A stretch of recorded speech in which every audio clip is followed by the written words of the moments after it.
বিকাশ অ্যাকাউন্টে ঢুকলেই আপনার সামনে এইরকম পপ আপ ওপেন হচ্ছে, যেখানে বলা হচ্ছে আপনার অ্যাকাউন্টে এই সেবাটি সাময়িক স্থগিত রাখা হয়েছে এবং নিচে একটা নাম্বার দেওয়া হয়েছে।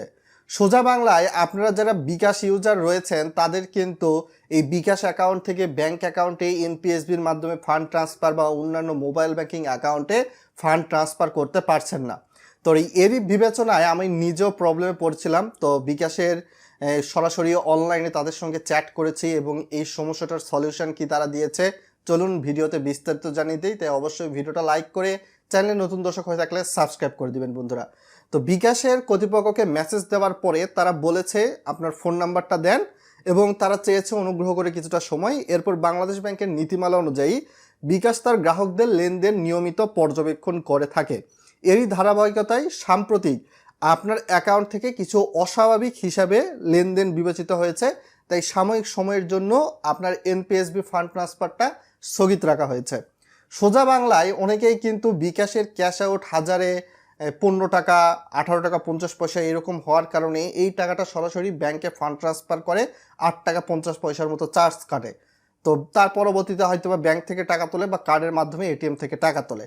তো এর কারণে দেখা যাচ্ছে বিকাশ এখন অধিকাংশই গণহারে যারা এনপিএসবি ইউজ করে তাদের গণহারে অ্যাকাউন্টে এইরকম প্রবলেমটা করে দিয়েছে, অথচ তারা বলতেছে আপনার লেনদেন অস্বাভাবিক তাদের কাছে লেগেছে। তো এইটা যদি আপনি পুনরায় চালু করতে চান তাহলে আবারও কিন্তু আপনাকে একটা আবেদনপত্র লিখতে হবে। আবেদনপত্রটার ফরম্যাট আপনাদেরকে দেখাচ্ছি। আপনার বিকাশ অ্যাকাউন্ট নাম্বার, সাময়িকভাবে স্থগিত সকল সেবা সচল করার প্রসঙ্গে। তো এখানে দেখতেই পাচ্ছেন সবিনয় নিবেদন এই যে আমি আমার বিকাশ অ্যাকাউন্ট নাম্বার এতর মাধ্যমে সংগঠিত অস্বাভাবিক লেনদেন সম্পর্কে অবগত হয়েছি, যার পরিপ্রেক্ষিতে বিকাশ অ্যাকাউন্টের কিছু সেবা সাময়িকভাবে স্থগিত হয়েছে। বিশেষ করে আপনি এখানে লিখতে পারেন এনপিএসবি সেবা সাময়িকভাবে স্থগিত করা হয়েছে। আমি বিনতিভাবে জানাচ্ছি যে উক্ত অস্বাভাবিক লেনদেন এবং এর প্রভাব সম্পর্কে অবগত ছিলাম না। আমি আমার বিকাশ অ্যাকাউন্টের অস্বাভাবিক লেনদেন সংগঠিত হওয়ার বিষয়ে অনুতপ্ত। আমি অঙ্গীকার করছি যে ভবিষ্যতে আমি এ ধরনের কোনো অস্বাভাবিক লেনদেন করব না, সেখান থেকে বিরত থাকব। এ বিষয়ে অন্যদেরকেও উৎসাহিত করব। এরই পরিপ্রেক্ষিতে আমার বিকাশ অ্যাকাউন্টের এনপিএসবি সেবা পুনরায় চালু করে দেওয়ার প্রসঙ্গে আমার সজ্ঞানে সুস্থ মস্তিষ্কে এবং কারো প্ররোচনা ব্যতীতই অঙ্গীকার করে আবেদন করছি। এখানে আপনি আপনার নিবেদক, আপনার স্বাক্ষর, আপনার নাম এবং আপনার বিকাশ অ্যাকাউন্ট নাম্বার দিবেন আর সিগনেচার দিবেন।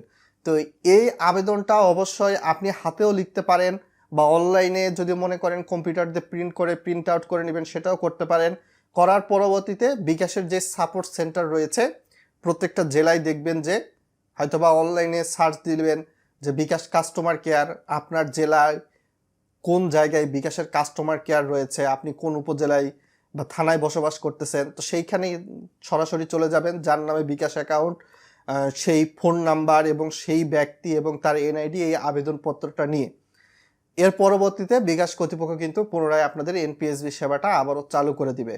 আর বারবার যদি এরকম প্রবলেমে পড়ে থাকে, আপনাকে এনপিএসবির এই অস্বাভাবিক লেনদেন দেখিয়ে বারবার আপনার এনপিএসবি বন্ধ করে দিচ্ছে, তো সেক্ষেত্রে বাংলাদেশ ব্যাংকে সরাসরি মেইল করতে পারেন এবং তাদের হেল্পলাইনে ফোন দিয়ে একটা অভিযোগ করতে পারেন। কেননা বিকাশ কর্তৃপক্ষ এখন 18 টাকা 50 পয়সা ক্যাশ আউটে অনেকটাই কিন্তু ক্ষতির সম্মুখীন হতে যাচ্ছে, কেননা অনেক মানুষই এখন এনপিএসবি করে তাদের ব্যাংক অ্যাকাউন্টে ফান্ড ট্রান্সফার করে নাই। তো এইটা বেশি ইউজ করার কারণে কিন্তু অনেক সময় দেখা যাচ্ছে যে আপনাদের এই প্রবলেমটা হচ্ছে, আপনাদের এনপিএসবি সার্ভিসটা স্থগিত করে দিচ্ছে।